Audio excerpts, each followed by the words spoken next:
Alright folks, let's start this stuff out right. Microsoft project for the Macintosh. So I was surprised to see this.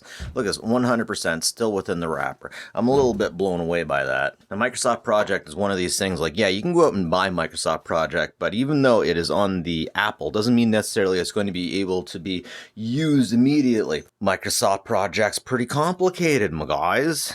Let's see what's on the inside.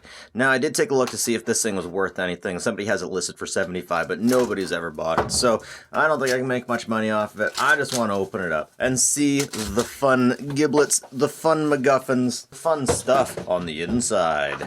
That's the money shot. That's the fun discs that we use.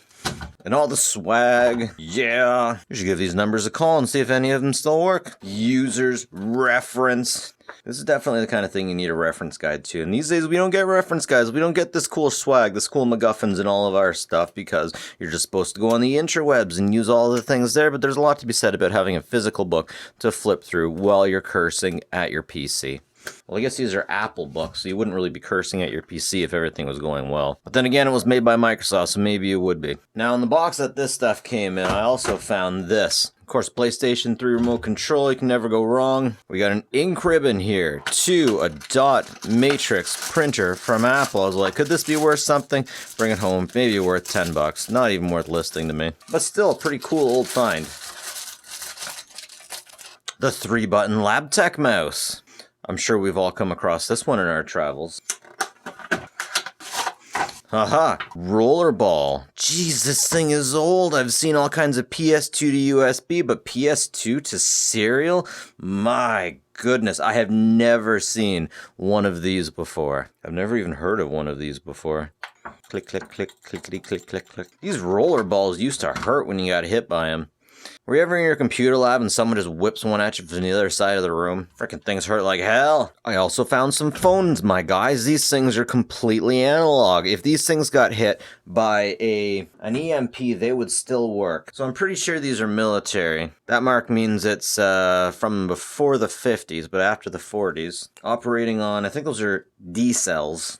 Can't remember what the frickin' name on these things are. I remember if I looked that up, the H60PT, I actually found the model. But you just get the model name, the model number, basically. So I'm going to get these things cleaned up a little bit more.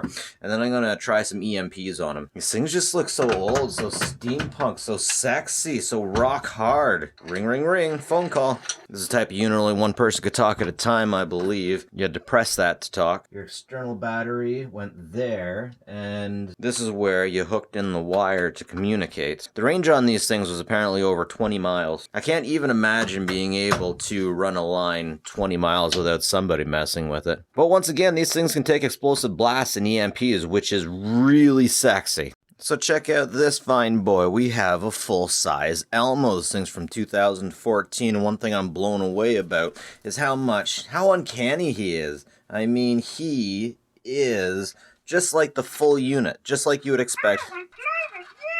He's the...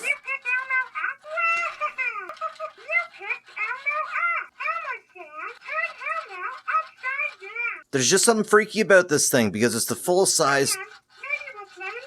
There's something intrinsically creepy about this guy because he's the full size of a Muppet and he can actually move his mouth. It's really freaking creepy, man. But I love consumer level robotics and I gotta open him up and see what's on the inside. Why, Elmo, you lewd dog. So it turns out that Elmo has multiple sensors. He has sensors in his tummy and in his belly. This is what the sensors look like. At first I was wondering if these were just heaters of some sort. So there are basically accelerometers in Elmo, and he has the ability to tell when he's upside down and right side up. And I got to get a little bit further in before I figure out how that works.